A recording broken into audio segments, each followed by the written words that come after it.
Les vraies voix Sud Radio, 17h-19h, Christine Bouillot. Et c'est parti pour les vraies voix des JO sur Sud Radio, les Jeux de Paris comme vous ne les vivrez nulle part ailleurs, avec toujours nos vraies voix exceptionnelles. Chaque soir, les membres du collectif des championnes et champions français que je vais vous présenter dans une seconde au programme jusqu'à 19h. Sud Radio, bien sûr, la radio du rugby. Alors forcément, retour sur cette première médaille de la France à ces Jeux. C'était samedi soir, celle de l'équipe de rugby à 7. C'est les Bleus, ont fait le show depuis. Tout le monde est absolument fan, et même les filles qui disputent en ce moment leur tournoi, avec un quart de finale dans la soirée, le public et l'engouement, tout le monde est là. Mais cette discipline peut-elle exploser en France ? Les clubs sont-ils prêts pour accueillir les jeunes qui voudront forcément s'essayer au 7 ? Et plus largement cette question, avec déjà beaucoup d'exploits en cascade de nos Français depuis samedi, est-ce que le sport de la France d'en bas sera prêt à accueillir tous ces jeunes futurs licenciés ? On en débat tous ensemble. Des stades pleins, des supporters du monde entier, des métros et des RER qui circulent. En seulement 48 heures, la folie douce des JO s'est, semble-t-il, emparée de Paris et de la France.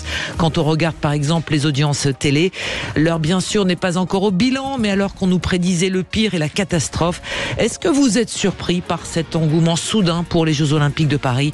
Eh bien, vous réagissez au 0826 300 300 ainsi que sur nos réseaux sociaux.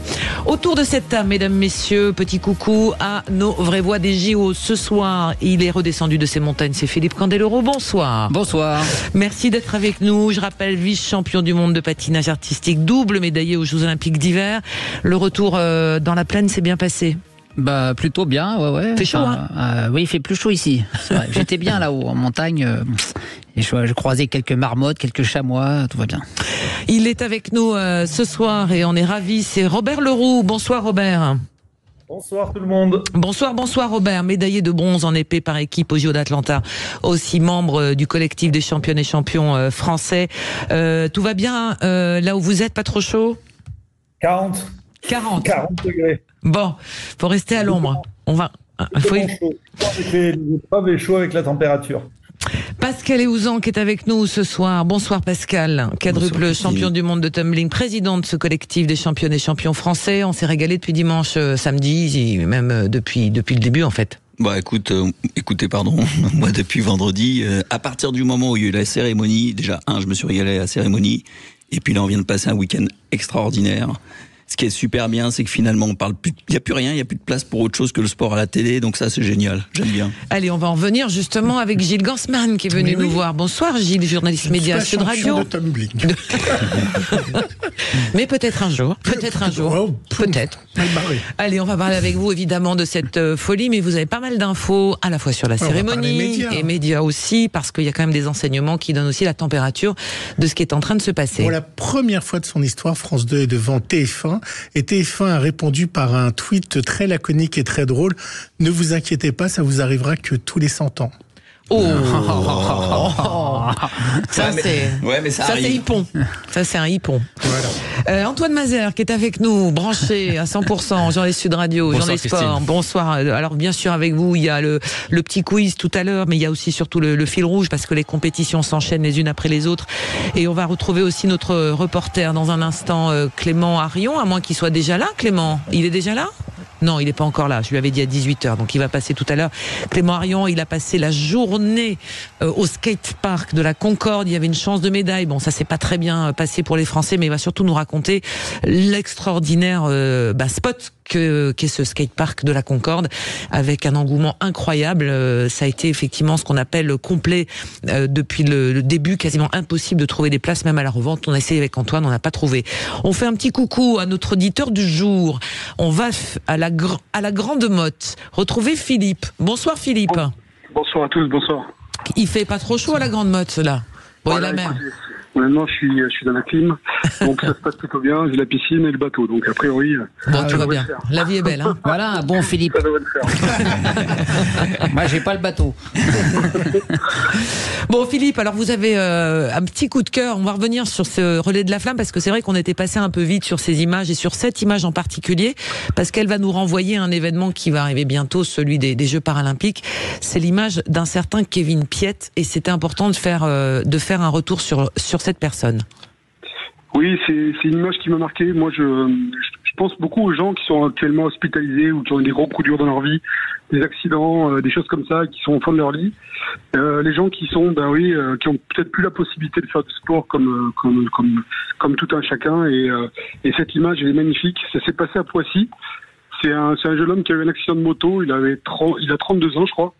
Donc, il a eu un grave carton en moto. Il a perdu l'usage de ses jambes. Et sur cette vidéo que vous pouvez retrouver sur YouTube ou ailleurs, vous verrez, il a un exosquelette, c'est-à-dire c'est une espèce de robot qui lui permet de se tenir droit et de marcher comme tout un chacun. Et vraiment une image extrêmement touchante qui m'a vachement ému parce que c'est vraiment. On vous sent ému, Philippe, ouais. C'était vraiment magnifique parce que on sent que le gars, il a eu un gros coup dur. Mais il continue, il fait du tennis fauteuil, ce jeune homme. Et jetez-y un œil. Sincèrement, c'est incroyable. Pour moi, c'est vraiment l'image des JO pour l'instant. C'est pas la cérémonie d'ouverture, c'est pas ça. On l'a pas vu beaucoup. Et je vous assure, ça vaut le coup de jeter un œil. Alors, je vous confirme que l'exosquelette a été diffusé aux États-Unis. Ça a beaucoup marqué les Américains et également les Anglais. Ça fait le tour du monde, cette image. Ça a été dans les journaux, donc rassurez-vous. Et c'est une des images les plus vues au moment des passages des flammes, puisque ça fait plus de 3 millions de vues. Donc l'exosquelette debout, je vous rassure, il a été vu et il a fait même les journaux en Angleterre. Oui, il y avait Philippe aussi de la Grande Motte. Il y avait aussi lors du des derniers relais de la flamme, il y avait ces 3 athlètes paralympiques qui ont le centenaire. Et puis le centenaire, mais lui il n'est pas paralympique, mais il y avait ces athlètes paralympiques qui ont pris part à la cérémonie classique. Sauf s'il est encore inscrit à la compétition. Qui ça, le centenaire? Le centenaire. Il y a peut-être une catégorie. Est-ce que vous les suivez ces JO, Philippe? Moi, sincèrement, je suis pas très JO, je suis vraiment rugby. Alors, j'ai quand même le rugby. Je suis le rugby, bien sûr, le rugby à 7. J'étais super heureux du titre, ça a été un grand moment. Après, honnêtement, il n'y a pas beaucoup de sports qui m'intéressent à part le rugby et la pêche, donc je vais pas vous mentir. T'as oublié le patinage, Philippe. Oui, le patinage, mais le patinage, on va pas dire que c'est ma passion, on va pas se mentir. Oui, mais ça se regarde quand même. Et il y a la pêche à la mouche aussi. Hein. Ouais, je pêche à la mouche. Mais la pêche sportive. Je pêche en mer, mais par contre, dans les Jeux Olympiques, c'est pas ma tasse de thé. Il y a même pas une curiosité pour le surf qu'on découvre, le cross, ces images de chevaux qu'on a vues aujourd'hui. Moi, j'ai été fasciné par le ping-pong. Enfin, moi, je suis pas du tout sportif. Tennis de table. J'ai croisé un Chinois hier, il m'a dit, moi, je suis allé au ping-pong. Je lui ai dit, mais on dit tennis de table. Il dit, non, on dit ping-pong. Alors, je sais plus quoi dire. Non, il parlait en français. Il t'a parlé en chinois, là, je crois. Je sais pas, 13 langues. Ping-pong, c'était son nom, en fait. Allez, c'est parti. Mais c'est vrai qu'il y a un enthousiasme pour tous ces sports et je vous en parlerai sur les audiences. Tous les sports fonctionnent en audience. Philippe, oui, quand même, parce qu'en plus, ça inonde les écrans. Enfin, je veux dire, il y a des JO partout à la télévision, Philippe. Sincèrement, c'est difficile d'y échapper. Après, voilà, moi, je veux pas être le chat noir de l'émission ou celui qui non, mais de toute façon, on vous attend au quiz tout à l'heure. Chacun trouve son bonheur. Moi, je passe très peu de temps devant la télévision déjà à la base. Donc moi, honnêtement, je préfère aller faire moi-même du sport que d'être dans la télé. Mais après, je peux comprendre que les gens soient fascinés. C'est un spectacle. Non, on va en parler. Je regarde un petit peu la natation. C'est vrai que c'est super beau à voir. Mais de vous à moi, voilà, je vais pas vous raconter des salades. Je suis pas un fou de Jeux Olympiques. Il fait partie des gens en fait qui préfèrent faire la pratique ou le voir en live plutôt que de le regarder à la télévision. Parce que la télévision, ça paraît tellement facile, mais aujourd'hui, on n'a plus le choix que de regarder à la télé puisque tout est plein dans les stades. Alors, il y a encore, on pourra faire une émission là-dessus. Il y a sauf des systèmes. La gym, hier, j'ai vu plein de places de libre à la Cor Mais il y a encore quelques places. Il pourrait vous filer des places quand même quand c'est vide. Commence par chambrer. Oui, c'est parti. À Marseille. Alors, merci pour Philippe pour ce coup de cœur à Kevin Piette, parce que je voulais passer un petit message à quelqu'un qui nous écoute de temps en temps. C'est un jeune garçon qui a 20 ans. Il s'appelle Mathias Dantin. Il est paraplégique suite à effectivement un plaquage très haut en rugby, qui est en fauteuil. Il a été porteur de la flamme du côté de Tarbes et je sais qu'en ce moment c'est un peu dur pour lui. Donc on pense à lui, il n'est pas tout seul. Voilà. Merci beaucoup Philippe pour ce rappel aux personnes qui sont en difficulté. Une dernière chose, parce qu'on parle souvent de science et de médecine et de choses comme ça, et Et je pense que on est à l'aube vraiment d'une nouvelle ère. Je pense que les jeunes comme Mathias ou comme Kevin, dans 50 ans, certainement, ils auront beaucoup plus d'autonomie et c'est porteur d'espoir, je pense, pour la suite, quoi. Bien sûr. Voilà. Philippe, vous restez avec nous. On vous retrouve tout à l'heure aussi pour le débat, mais aussi pour le quiz. Vous choisirez le champion que vous voulez ce soir, qui est autour de la table. Je rappelle, Robert Leroux, Philippe Candeloro, Pascal Héouzan. Il y a aussi Gilles Gansman et Antoine Mazère. Dans un instant, les 3 mots des JO sont médaille, Nadal et miracle. Allez, c'est à suivre. Pourquoi tout ça dans un instant sur Sud Radio. À tout de suite. Les vraies voix Sud Radio, 17h, 19h, Christine Bouillot. Les vraies voix des JO, vous le savez, avec les membres du collectif des championnes et des champions français autour de la table ce soir. Philippe Candeloro, double médaillé aux Jeux Olympiques d'hiver. Robert Leroux, médaillé de bronze en épée par équipe aux JO d'Atlanta. Pascal Héouzan, quadruple champion du monde de tumbling et président de ce collectif qui les tient comme ça, qui les sert. Il travaille au corps, Pascal, tous ces champions et toutes ces championnes. Ouais, je suis là pour les remettre parce dans l'axe. Parce que c'est pas simple, un champion. Surtout Philippe. Il nous drive. Ouais. Heureusement qu'on a un président, mais un bon cette fois-ci. Il n'y a pas de Premier ministre, vous en avez pas un proposé? On est tous président et Premier ministre, en fait. En fait, il n'y en a pas un qui essaye de prendre la place de l'autre, parce qu'en fait, on est tous à la même place. Exactement. Gilles Gansman, journaliste média à Sud Radio, et Antoine Mazère. Dans un instant, on va revenir sur l'engouement qui se profile pour le rugby à 7. C'est évidemment un sujet qu'on se devait d'aborder sur Sud Radio, la radio du rugby. On a un coup d'œil, bien sûr, sur ce qui se passe du côté du Stade de France avec les filles qui se sont qualifiées pour ce soir pour les quarts de finale. Mais tout de suite, c'est l'heure des vraies voix, des 3 mots, d'Antoine Mazère, qui est aussi une vraie voix des JO. Voix Sud Radio. Mon cher Antoine, le premier mot. Le premier mot, c'est médaille. Et voilà, je me suis posé la question, combien rapporte une médaille à chaque athlète en fonction de, notamment s'il gagne la médaille d'or, la médaille d'argent ou la médaille de bronze. Les sommes varient selon les pays. Certains n'offrent rien, d'autres récompensent à hauteur de plusieurs centaines de milliers d'euros. Hong Kong, par exemple, promet environ 707 000 euros à chaque athlète. Oui. Hong Kong. Pour chaque médaille d'or. Ça peut peut-être faire rêver pour en prime. Là, ça s'additionne, là. Là, ça s'additionne. Oui, et en plus, ça s'additionne pour chaque médaille. Par exemple, si par exemple vous gagnez 2 médailles d'or, vous gagnez 2 fois cette somme. Mais par exemple, pour certains pays, si vous gagnez 3 médailles d'or, vous gagnez une seule fois. Par exemple, en France, 80 000 euros pour chaque médaillé d'or. Pour l'argent, c'est 40 000 euros. Et pour un médaillé de bronze, c'est 20 000 euros. Les entraîneurs, eux aussi, touchent une prime. Les sommes attribuées sont en légère hausse par rapport aux Jeux Olympiques de Tokyo en 2021. Cette année-là, un champion olympique obtenait une dotation de 65 000 euros. Et c'est pas cumulable dans notre pays. C'est ça qui est dommage. Et là, Hong Kong, ça vaut le coup de se bouger le cul. Est-ce que vous savez alors attendez, pas tous en même temps. Gilles Gansman. Est-ce qu'ils font des dons de leurs primes ou pas, ou est-ce qu'ils les gardent, les sportifs? Ça dépend des sportifs. Robert Leroux. On serait fouteux, on pourrait faire des dons. Il y en a qui ont du mal à payer. Je suis bien placé pour le savoir, pas moi, mais je me suis occupé d'athlètes qui ont du mal à payer leur préparation olympique. Donc tu parles, s'ils ont leur prime olympique, ils vont la garder, ouais.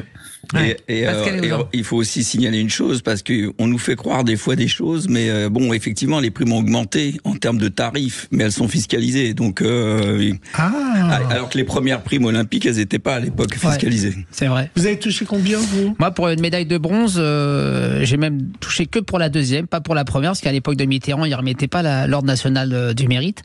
Et c'est Chirac qui avait commencé avec ça, et j'avais touché 15 000 euros. Ah oui, c'était pas terrible. Ça va. Oui, ça progresse. Mais elles n'étaient pas fiscalisées. Donc, oui. Et maintenant, elle a une valeur, votre médaille, si vous la revendez ou pas? Je sais pas. Je me suis pas renseigné. J'en suis pas encore à ce niveau-là, au niveau de ma vie sociale. On sait jamais.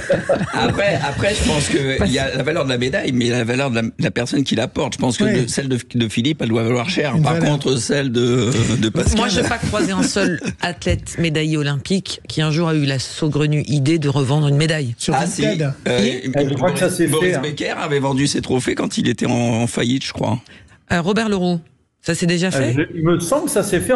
Boris Becker, ça me dit quelque chose. Et en Afrique du Sud, il me semble qu'il y a une jeune femme qui a vendu sa médaille. Bon, pourquoi pas? C'est effectivement. Quand on en a besoin. Il faut faire un don. Moi, on m'a demandé ma médaille pour mettre au musée du sport. Oui. Voilà. Après, c'est vrai que c'est tellement sentimental ces médailles olympiques. Voilà, toutes les autres coupes, les médailles, elles sont dans des cartons. Au lieu que ça pourrisse, vaut mieux les donner, les offrir ou faire des dons. Ouais. Bon, fais gaffe, c'est toi qui vont mettre au musée du sport bientôt. Il y a certains pays où il n'y a aucune indemnité qui est prévue, comme la Nouvelle-Zélande, la Norvège ou la Suède. Aucune indemnité. C'est pour la beauté du sport et la beauté du geste. Excusez-moi, j'ai lu que les Suédois avaient été chez Ikea acheter des fermiers. Oui, on en a parlé, bien sûr. C'était trop dur. Trop mou. Trop dur. Au moins, ils sont allés chez les compatriotes, c'est bien. Oui. Ils sont restés focus. Je pense qu'ils ont dû avoir un prix. Sûrement. Bon, oui, sans doute. C'est le sponsor officiel, en fait.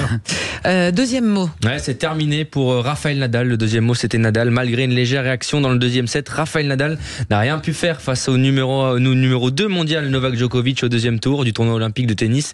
La légende de Roland Garros a été balayée chez lui en 2-7, 6-1, 6-4. Il reste quand même engagé en double avec son compatriote Carlos Alcaraz, mais c'est vrai que ça faisait bizarre de voir des images de celui qui a tant gagné à Roland Garros se faire balayer comme ça par Novak Djokovic. Oui, surtout qu'il a fait un match. Ils maîtrisent déjà tous les deux. Ils avaient les blessures aux jambes. On a l'impression de deux papis qui allaient jouer. Et je trouve ça triste de les voir comme ça. Alors évidemment, c'est un dernier coup d'éclat. On lui a dit de se coucher de bonne heure le soir de la cérémonie. Non, il a fait la teuf. Et voilà. Il était sur un bateau. Moi, je trouvais que la cérémonie, c'était une telle dernière image de lui. Je trouve ça un peu triste. On est compétiteur jusqu'au bout, je crois. Mais il y a un temps pour s'arrêter. Il y a un temps pour s'arrêter aussi. Je veux dire, malheureusement, on vieillit tous. Et dans le sport de haut niveau, même si aujourd'hui les âges, on peut arriver jusqu'à 36, 37, 39 ans pour certains footeux.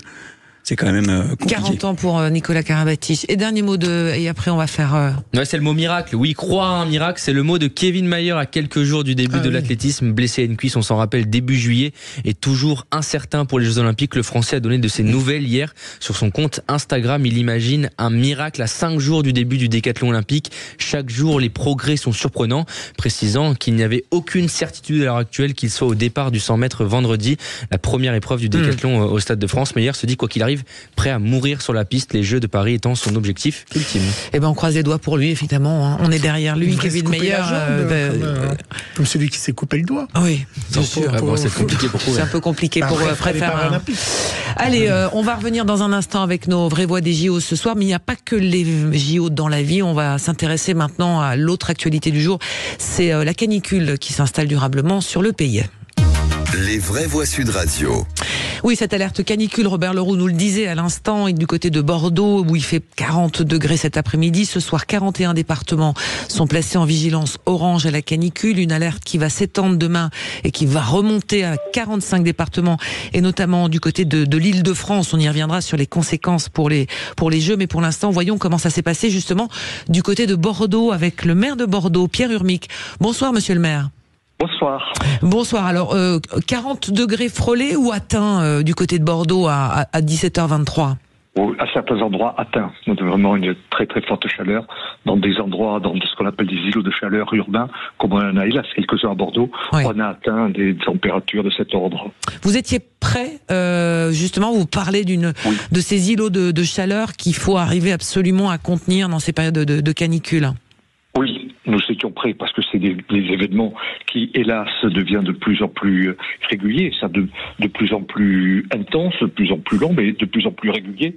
Donc, naturellement, nous étions préparés d'abord parce que toute l'année, nous efforçons d'avoir une ville plus végétale. Les arbres sont quand même nos meilleurs alliés pour résister aux très fortes chaleurs. Donc, nous sommes une ville très engagée dans une politique de reconquête végétale, tout simplement, parce que la ville de Bordeaux est une magnifique ville, très patrimoniale, mais une ville de pierre. Donc une végétalisation ambitieuse, c'est vraiment notre quotidien. Et je vous promets, quand vous traversez Bordeaux, quand vous êtes dans des quartiers, sur des trottoirs qui sont arborés, la température n'est pas du tout la même que dans des rues uniquement asphaltées, comme c'était trop souvent le cas. Alors les Bordelais, j'imagine, ont plus ou moins l'habitude de ces épisodes de canicule et savent comment faire, mais c'est aussi la période touristique.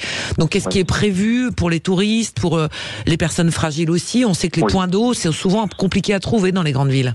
Oui, alors il y a une campagne d'affichage qui était prête avant, naturellement, que nous avions commencé en juin, qui s'appelle Prévention canicule. Faisons face aux vagues de chaleur, dans laquelle on donne on appelait ça adoptons les bons réflexes, donc pour vraiment que chacun prenne conscience que la canicule va arriver et qu'il faut s'y préparer. Après, c'est vrai qu'il y a un travail d'information spécifique qu'il faut faire durant ces périodes-là. Donc c'est ce que nous essayons de faire en informant largement la population sur les risques et sur les solutions mises à disposition. Alors, les solutions que nous mettons à disposition, c'est par exemple, faisons en sorte que notre plage de Bordeaux-Lac et nos 5 piscines voient leurs horaires étendus jusqu'à 20h afin de pouvoir se rafraîchir en fin de journée si besoin. Mais nous ouvrons aussi tardivement les parcs et jardins, 23h pour certains d'entre eux, 22h pour d'autres. Nous avons une carte en ligne, ça répond à l'information à laquelle vous faisiez référence il y a quelques instants. Nous avons sur le site de la mairie une carte en ligne sur laquelle figurent les fontaines et tous les lieux rafraîchis, les lieux refuges dans lesquels on peut aller en cas de forte chaleur. Parmi ceux-ci figurent notamment les musées et les bibliothèques qui sont ouverts comme à l'accoutumée, mais qui sont vraiment des lieux de fraîcheur. Également, nous indiquons où sont les débrumisateurs qui sont déployés dans la ville. Et surtout, nous avons pris comme décision, peut-être difficile à prendre, mais elle était nécessaire, c'est d'interdire. On a annulé toutes les manifestations en extérieur le temps de la vigilance. Alors justement, oui. Bordeaux est ville olympique. Il y a tout un tas d'activités qui ont été prévues parce que vous accueillez des compétitions. Est-ce que ça bouleverse un peu le calendrier, l'organisation ?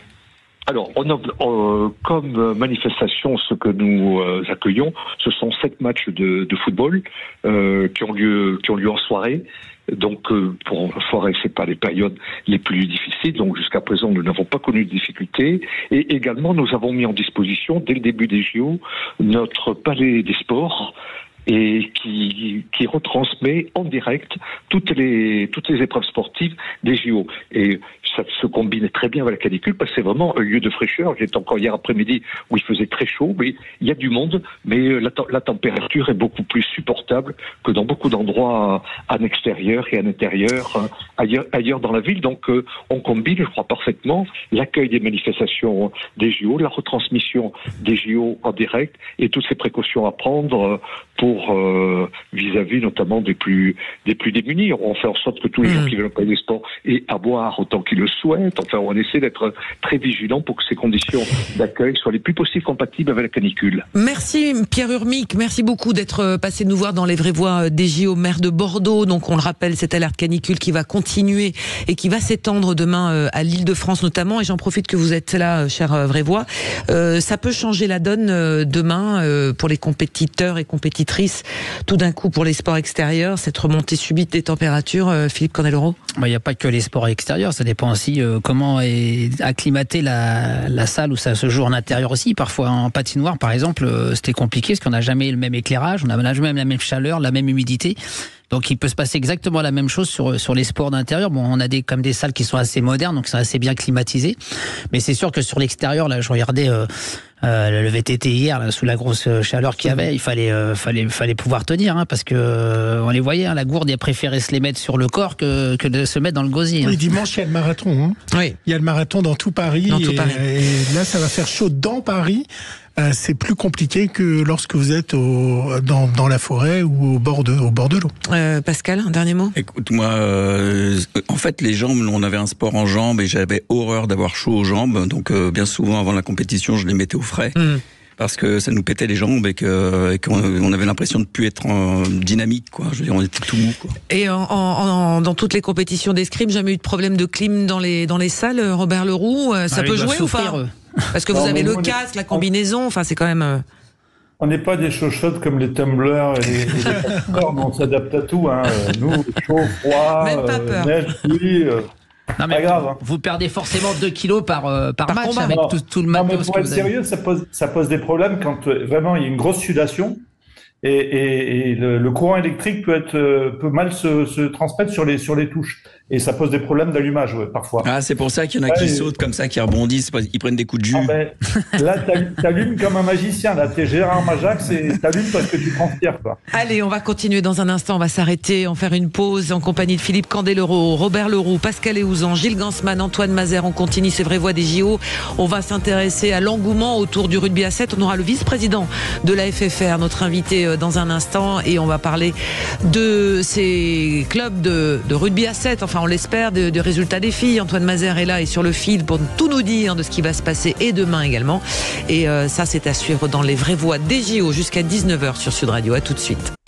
Les vraies voix Sud Radio, 17h, 19h, Christine Bouillot. Les vraies voix des JO jusqu'à 19h avec ce plateau XXL. Les membres du collectif des championnes et des champions français autour de la table. Philippe Candeloro, vice-champion du monde de patinage, double médaillé aux Jeux d'hiver. Robert Leroux, médaillé de bronze en épée par équipe à Atlanta. Pascal Ouzan, quadruple champion du monde de tumbling et président de ce collectif. Gilles Gansman, journaliste média à Sud Radio. Antoine Mazer, journaliste sportif à Sud Radio, avec un compteur des médailles, mon cher Antoine, qui vient de s'épaissir. Oui, la 3e médaille pour l'équipe de France aujourd'hui, la 3e médaille d'argent après la victoire, la médaille ce matin du concours par équipe en équitation, la médaille d'argent de l'équipe de France, la nouvelle médaille tout à l'heure par Victor Goretzky en VTT, vice-champion olympique, et là c'est l'équipe de France de tir à l'arc qui s'incline en finale face à la Corée du Sud, mais qui récolte une médaille ô combien importante pour le tir à l'arc français, donc déjà la 3e, mais il y en aura d'autres dans la soirée parce qu'il y a une finale de Johan Benjamin Gabin en moins de 73 kilos aux alentours de 18h, sa première finale olympique. Il n'a que 23 ans, il était 35e mondial, il a déjoué tous les pronostics, il a battu toutes les têtes de série et il se retrouve en finale olympique à 18h. Allez, on va y revenir dans un instant, mais là c'est l'heure du premier débat de ces vraies voix des JO.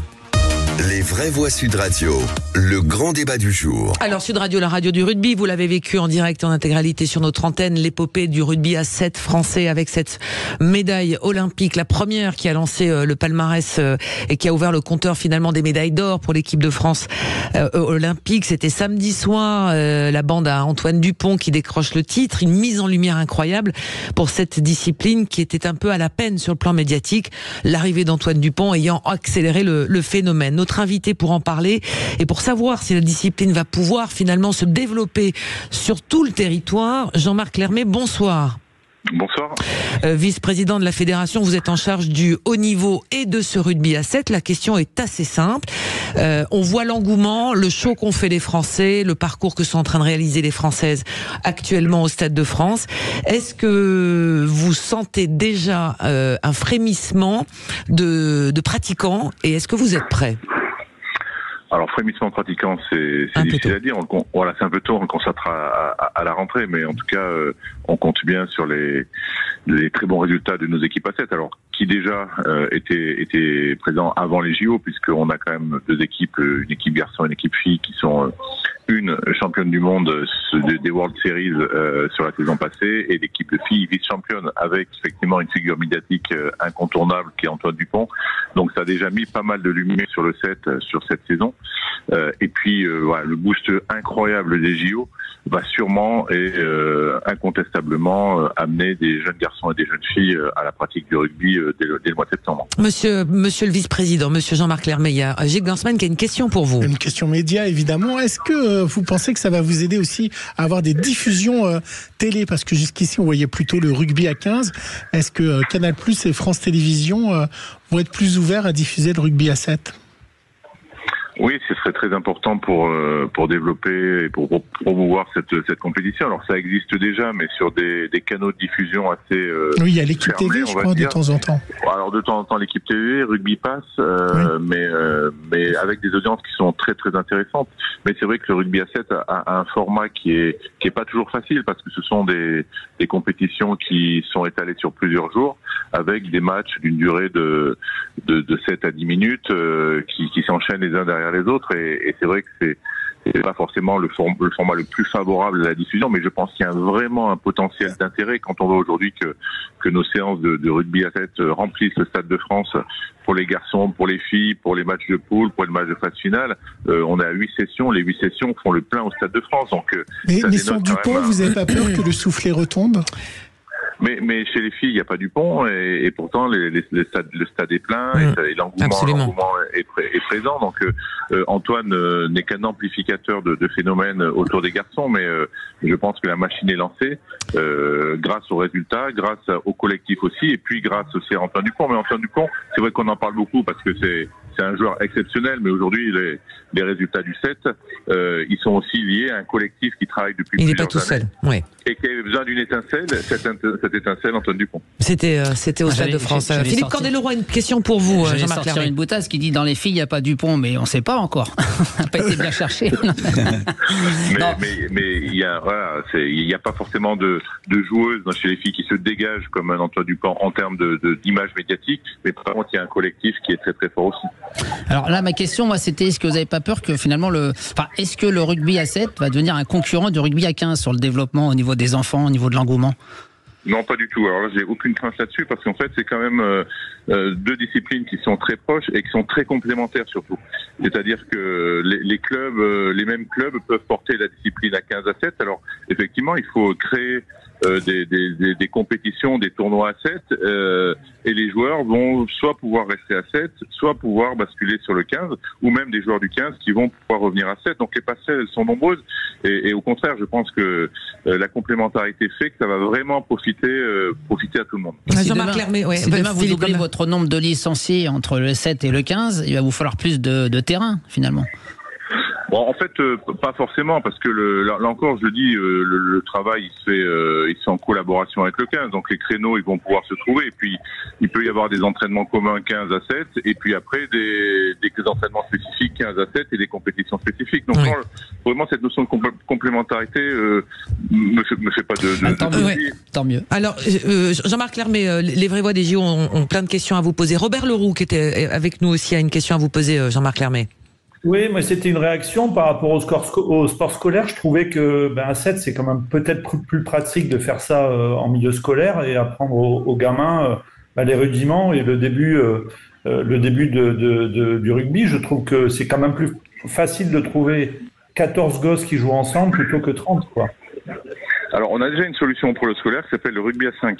Alors, qui lui est forcément moins médiatisé parce qu'il n'y a pas de compétition comme il peut y avoir à 7 ou à 15, mais en termes d'entrée dans la pratique et notamment pour le sport scolaire, le rugby à 5 est l'outil idéal et c'est grâce à cet outil-là qu'on arrive à développer et à introduire le rugby dans le monde scolaire. Et puis après, effectivement, c'est la porte d'entrée et après les joueurs peuvent continuer avec le 7, avec le 15, il y a même une pratique à 10 qui existe.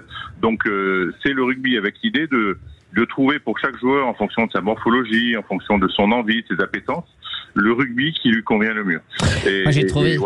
J'ai trouvé de quoi valoriser le sport scolaire, en fait. On peut créer le rugby à 1. Comme ça, il est sûr de gagner. Le gamin, il est content de lui. Ça s'appelle la course à pied. Hein. Moi, j'avais une question aussi par rapport à ça. Et c'est une autre vraie voix des JO, hein, Sébastien Delaine, qui nous informe qu'il y a un club qui serait structuré seulement en France pour faire du 7 là aujourd'hui. C'est le cas, Jean-Marc Clermay? Parce que question très simple. Un gamin qui a vu ce qui s'est passé là à Paris, en septembre, il veut choisir un sport, il veut pas aller tout de suite au 15, il veut aller au 7, est-ce que les clubs sont prêts? Est-ce qu'il peut Bien sûr. Alors déjà, il y a plusieurs... le 7 existe déjà en France. Il y a un championnat? Alors, en fait, on a anticipé un petit peu les JO au niveau de la Fédération française de rugby. Ça fait 1 an qu'on prépare l'héritage potentiel des JO. Et donc, on a mis en place, à partir de la rentrée, des compétitions et avec les ligues régionales qui sont dans l'obligation d'organiser pour tous les clubs des dates autour du 15, en complément du 15, dans la saison, au minimum 4, qui vont être des dates de 7, qui vont venir s'additionner aux dates du 15 existantes. Et puis on a aussi et là aussi je tiens à faire une parenthèse autour de ça, c'est que le projet 7, il s'est monté avec la Ligue nationale de rugby et notamment l'implication des clubs qui ont mis certains joueurs. Alors il y a certains joueurs de l'équipe de France qui sont en contrat avec la fédération, et puis il y en a d'autres qu'on prend ponctuellement dans les clubs. Et donc c'est cette collaboration entre la FFR et la LNR qui a permis de faire grandir cette équipe et l'amener à la performance qu'elle a aujourd'hui.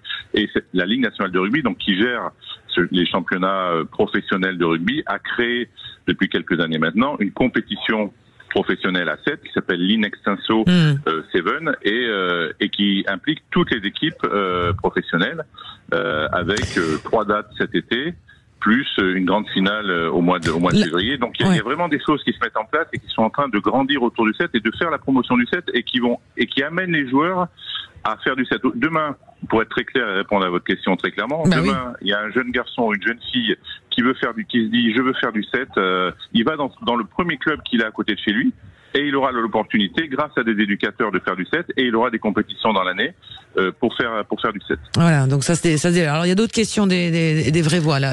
Pascal et Ouzan, et ensuite Philippe Candeloro. Alors moi justement, vous parliez tout à l'heure du format qui était pas facile. Alors moi, la seule critique que j'ai à faire sur ce sport que je découvre complètement, et je tiens à préciser que j'étais un grand amateur de Gottlieb et de Super Dupont, et je crois qu'il a été à la hauteur en deuxième mi-temps.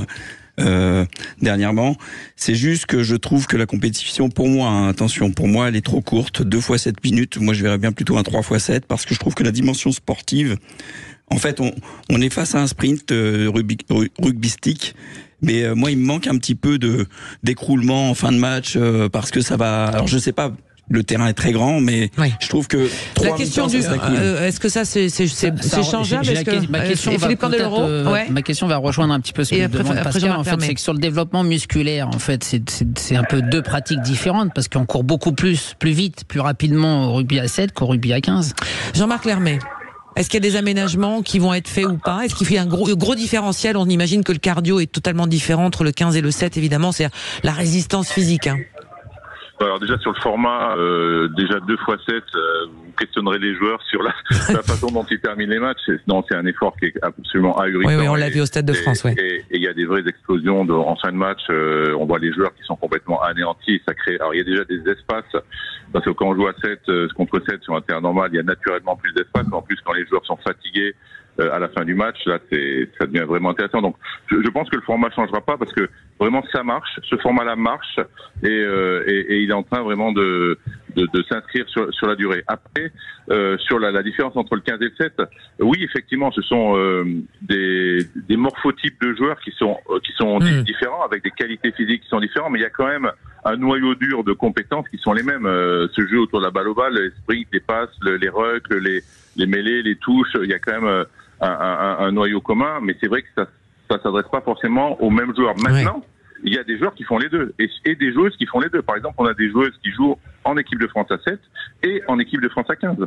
Et on a des joueurs comme Dupont, on l'a vu, qui bascule de l'un à l'autre. Qui fait les deux, et qui en plus grandit le 7 au travers de son expérience 15, et grandit le 15 au travers de son expérience 7. Le joueur Antoine Dupont a évolué, et je pense que le 7 l'a rendu encore meilleur dans la pratique du 15. Vous savez si les joueuses ont prévu une chorégraphie à la fin, c'est gagne? Est-ce que les joueuses ont prévu une chorégraphie si elles gagnent?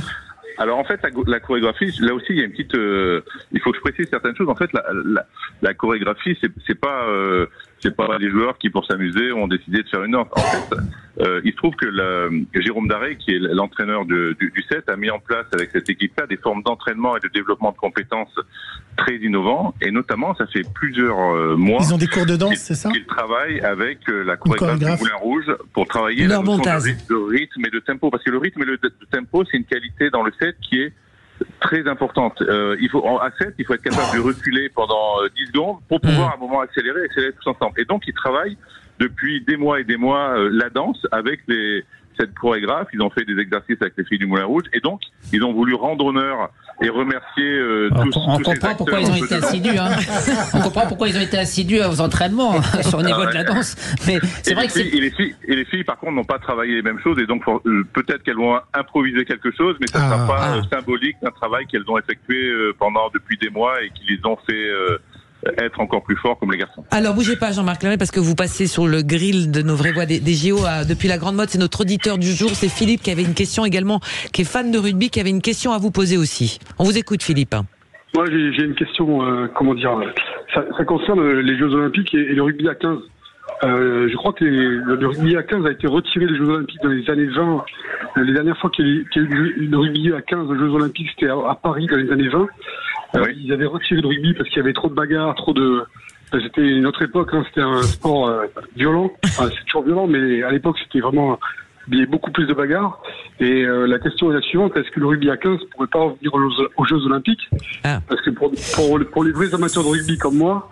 Il vous manque un truc, je sens. C'est qu'en fait, c'est comme ceux qui aiment la cuisine italienne, quoi. Pour moi, le rugby à 7, c'est les antipasties, quoi. C'est-à-dire, ça sera l'un ou l'autre. Super agréable. Non. Alors attendez, Philippe, on peut pas tout avoir. On ne peut pas avoir les Jeux Olympiques, la Coupe du Monde de rugby. Jean-Marc Lermet, qu'est-ce que vous répondez à ça? Est-ce que le rugby à 15 a sa place dans le calendrier des JO? Alors déjà, c'est pas vous qui décidez déjà. Non, mais alors j'en décide pas, mais c'est compliqué, ne serait-ce au niveau du format, parce qu'en fait le rugby à 15, la compétition rugby à 15 a un format qui nécessite un temps long de compétition. Une Coupe du Monde, par exemple, ça dure pratiquement 2 mois, parce qu'il faut un temps de repos minimum entre chaque match. Et donc, ça peut pas être intégré dans un format JO. Ou alors, c'est très très compliqué à mettre en œuvre, et donc ça. Oui. Je pense pas que le 15 revienne à court terme dans les JO, et surtout qu'il y a le 7 qui est déjà en place. Après, le discours qu'a eu votre auditeur sur le 7, c'est que alors le 15, effectivement, pour ceux qui sont habitués au 15, effectivement, ça reste quelque chose à part dans le rugby, mais je conseillerais à Philippe d'essayer le 7, et vraiment, mais c'est quelque chose qui est addictif. C'est vraiment un jeu particulier qui est ouvert à beaucoup plus de monde. Et qui permet aussi de s'amuser. C'est très complémentaire, c'est pas concurrentiel. C'est vraiment, moi, je sens vraiment comme une activité complémentaire. Robert Leroux également. Alors c'est que des médailles olympiques autour de la table. Donc Robert Leroux a une question pour vous, Jean-Marc Lermet. Ah, il faut que je la trouve alors. C'était surtout une réaction par rapport à ce que disait, moi, par rapport au timing, ce que disait Pascal. Moi, ce qui m'a le plus gêné, Jean-Marc, c'était le rugby, c'est pas un sport de filou, on le sait. Il y a des règles, il y a des valeurs, etc. Mais quand le temps s'écoule, et comme c'est très court, je me disais que quand même il y avait moyen de mettre la balle en touche, faire semblant d'être par terre, et bref, faire couler le temps, alors que le format est quand même très rapide. Je pense que s'il y avait la même chose au foot, on verrait beaucoup moins d'actions de jeu, en fait. Pour être précis. Ouais. Alors, juste pour être précis aussi sur cette gestion du temps, si vous regardez bien les matchs, en fait, vous avez un arbitrage qui est très dur avec ça. C'est-à-dire que dès qu'il y a un joueur qui donne l'impression de gagner du temps, il est sanctionné tout de suite et il y a pénalité pour l'adversaire. Ouais. En fait, la notion de rythme est gérée par l'arbitrage et par les règles. Et donc, c'est pour ça qu'il y a très peu de temps parce que c'est sanctionnable. Donc ça veut dire tout est fait pour que ça. Effectif, en fait. Si, il y a une partie en temps effectif. C'est temps effectif, Robert. Okay. Antoine Mazère a encore une question pour vous, Jean-Marc Lermet. Oui, tout à l'heure, Jean-Marc, on parlait de Jérôme Daré qui annonçait justement aux joueurs après le match que c'était la fin pour lui de la tête de l'équipe de France. Florian Grill hier disait justement sur Sud Radio que c'était vous qui annoncerez qui sera le successeur de Jérôme Daré à la tête de l'équipe de France. Est-ce que vous pouvez nous dire un petit peu qui est-ce qui va reprendre le relais de Jérôme Daré et quelles seront surtout les nouvelles fonctions de Jérôme Daré qui, d'après ce qu'on a compris, devrait rester dans l'encadrement du rugby à 7 français? Bien sûr, alors déjà c'est l'occasion de saluer l'incroyable travail qu'a fait Jérôme Daré autour de cette équipe de France à 7 depuis des années. Voilà, un investissement incroyable, des méthodes d'entraînement très particulières, la création d'un collectif fabuleux. Donc vraiment chapeau Jérôme pour ce qu'il a fait. Après évidemment que ça fait quand même quelques mois qu'on discute avec lui sur l'après JO. Il avait émis très très tôt sa volonté d'arrêter après les JO et nous notre volonté de le garder au regard de tout ce qu'il a apporté et des qualités qu'il peut avoir. Donc pour répondre à la première question, on n'a pas encore choisi le successeur, le futur entraîneur d'équipe de France parce qu'on veut le faire avec Jérôme. Alors on a commencé à identifier des noms, voilà, il y a une préliste qui a été faite, mais le choix final se fera avec Jérôme. Et comme Jérôme a été sur les dernières semaines très impliqué et qu'on voulait pas lui polluer l'esprit entre guillemets avec ces choses purement fédérales, on l'a laissé se concentrer sur les JO et maintenant on va faire le choix final de l'entraîneur et Jérôme va devenir le responsable du 7 masculin sur toutes les filières donc de filières de formation, le développement, les équipes de France jeunes et la grande équipe. Donc il prend un peu de hauteur et devient la méthode d'arrêt. Voilà, la méthode d'arrêt va insuffler au sein de la fédération. Donc c'est bien ça que vous nous dites, Jean-Marc Lermet. Exactement. Ça va ruisseler. C'est pas une méthode d'arrêt, c'est une méthode de développement. En tout cas, infusé. C'est quelqu'un qui apporte beaucoup d'innovation, qui a beaucoup de réflexion sur le jeu, et on aimerait effectivement que beaucoup plus de structures de haut niveau de la fédération en profitent. Encore une question de la part de Philippe Candeloro. C'est une question pour à l'arrivée du rugby à 7 aux Jeux Olympiques. Est-ce que c'était c'était une question en fait de quota ou de contingent de personnes participant au jeu, comme c'est le cas chez nous en patinage synchronisé. On n'est pas encore passé en discipline olympique parce qu'au début ça devait être 20. Après ils ont dit ça va être 16.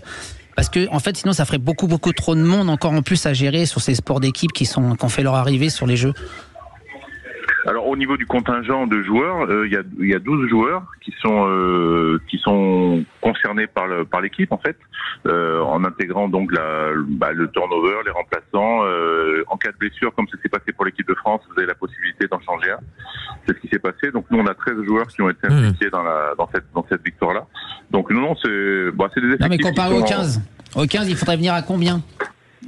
Ah bah au 15, il faut venir à 30 joueurs. Équipes, c'est 30 joueurs, ouais. Donc ça fait quand même beaucoup de gens à faire venir, surtout à multiplier par toutes les équipes. Plus des staffs, beaucoup plus nombreux aussi. Ouais. Juste, Jean-Marc Lermé, on va refermer cette parenthèse rugby si vous le voulez bien. Les filles, un petit focus sur leur quart de finale de ce soir. Un petit comment elles sont, comment vous les avez trouvées? Eh ben écoute, là, je suis au Stade de France. Bah oui, je me doute. Et effectivement, elles ont fait une phase de poule idéale, je dirais, avec 3 très bons matchs, 3 victoires, et elles tombent dans un tableau qui est pas facile, parce que elles vont jouer le Canada en quart de finale à 22h, et après elles peuvent tomber sur l'Australie en demi-finale, qui est le foudre de guerre, enfin l'épouvantail un peu de la compétition, mais elles veulent gagner. Elles sont habitées par ça depuis des années, donc elles doivent battre tout le monde, quel que soit le niveau de la compétition, et j'ai une grande confiance en elles. Allez les Bleus, on va suivre ça évidemment sur Sud Radio, la radio du rugby, et s'il y a une place en demi-finale, ça sera à vivre en intégralité sur Sud Radio. Merci beaucoup Jean-Marc Lermé pour cet éclairage et cet approfondissement de l'avenir du rugby à 7. Est-ce que les clubs sont prêts? Vous étiez vice-président de la fédération, la FFR, en charge justement du haut niveau et de ce rugby à 7. Avant de passer à notre quiz, petit point médaille, Antoine Mazer. Nouvelle médaille pour l'équipe de France, la médaille de bronze en judo, en moins de 57 kilos pour Sarah Léonie Cizic qui après sa défaite en demi-finale tout à l'heure au terme d'un golden score de plus de 9 minutes, elle est partie se ressourcer, elle était en pleurs après cette demi-finale perdue et là elle est en pleurs de joie parce qu'elle récupère une médaille olympique, sa 3e médaille olympique après l'or et après l'argent du côté de Tokyo. C'est la médaille de bronze pour Sarah Léonie Cizic, donc une nouvelle médaille pour l'équipe de France. Et puis encore une médaille pour le judo français. On pense à nos vraies voix des JO, Marie-Claire Restou et Cathy Fleury. Allez, on s'arrête un court instant. Vous avez révisé, j'espère, pendant le week-end. C'est l'heure du quiz des JO. Philippe, vous êtes prêt? Vous êtes chaud, comme on dit? Vous êtes échauffé? Moi, je suis chaud, ouais. Comme le bref. Allez, il a chaud, forcément. Il a forcément chaud à la grande motte. Vous allez nous dire avec qui vous allez jouer, mais ça sera juste après ça. À tout de suite. Voix des JO ce soir autour de la table. Philippe Candeloro, Robert Leroux, Pascal Eouzan, Gilles Gansman, Antoine Mazer et notre auditeur Philippe. Alors, avec qui vous allez jouer pour ce JO, ce quiz, ce JO pour les nuls? Moi, j'ai choisi Pascal. Pascal. Merci beaucoup. J'espère que je vais assurer. Allez, Pascal. Et en face, il y a donc Robert Leroux, Philippe Candeloro. Les questions, c'est Antoine Mazer. Gilles Gansman, vous voulez jouer avec quelle équipe? Moi, je joue avec Philippe. Allez, c'est parti, c'est l'heure du quiz. Le quiz des Jeux Olympiques. Et on rappelle les règles juste avant de commencer. Il faut bien les règles validées par le CIO, on le rappelle, et l'organisation olympique. Il faut donner son prénom avant de répondre. On vous donne la parole et puis une fois qu'on vous a donné la parole, vous avez le droit de donner votre réponse. Vous n'avez pas le droit de donner votre réponse avant, c'est pour éviter. J'ai cru qu'il fallait montrer son QR code avant de répondre. Non, pas d'inquiétude.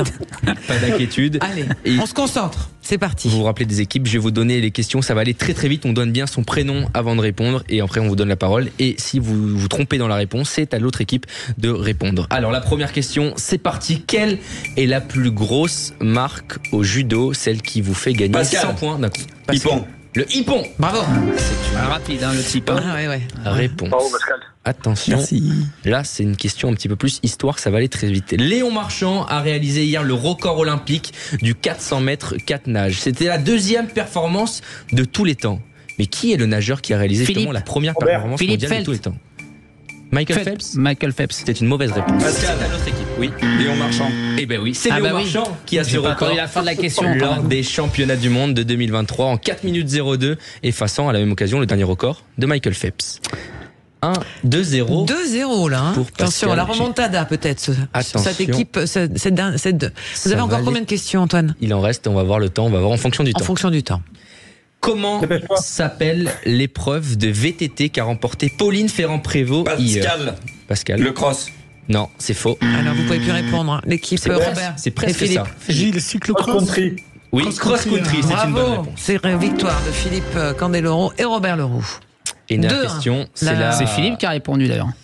C'est la dernière Robert. question. En combien de secondes s'est défait de son adversaire justement la Française Sarah Léonie Sizik pour se qualifier en quart de finale? Oui. 7. Non, c'est un petit peu plus. Oui. 10. C'est un petit peu moins. 8. Gilles, 8. C'est un petit peu plus. Philippe. 9 secondes.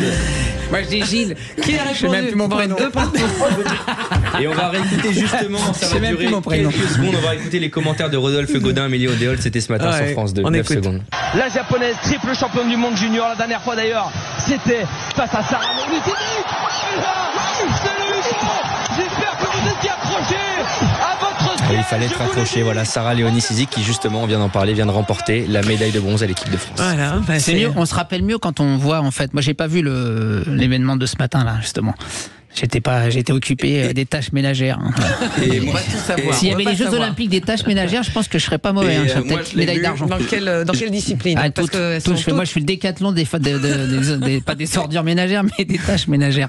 Et moi, je l'ai vu et j'ai été complètement scié par la manière dont elle l'a déposé parce qu'elle a été très vite, mais elle presque délicatement, elle lui a mis les deux épaules au sol et l'autre, elle refusait avec ses jambes. Enfin, c'était terrible. Voilà, ça fait partie de ces médailles aujourd'hui qui rentrent dans le compteur des médailles de l'équipe de France olympique. On continue dans un instant après l'info, la météo, puisqu'il est bientôt 18h avec nos vraies voix des JO ce soir autour de la table. Robert Leroux, Pascal Eouzan, Philippe Candeloro, Gilles Gansman et Antoine Mazer. On va s'intéresser à cette folie bleue qui s'est emparée, des folies des JO qui s'est emparée, semble-t-il, de Paris. À tout de suite. Sud Radio. Sud Radio. Parlons vrai. Parlons vrai. Sud Radio. Parlons vrai. Les vraies voix Sud Radio, 17h, 19h, Christine Bouillot. Allez, c'est les vraies voix des JO jusqu'à 19h, tous ensemble, ce soir autour de la table. Philippe Candeloro, vice-champion du monde de patinage, double médaillé aux Jeux Olympiques quand même. Robert Leroux, médaillé de bronze par épée et par équipe aux JO d'Atlanta. Pascal Eouzan, quadruple champion du monde de tumbling et président de ce collectif des championnes et champions français qui nous accompagne sur Sud Radio pendant toute la durée des JO de Paris.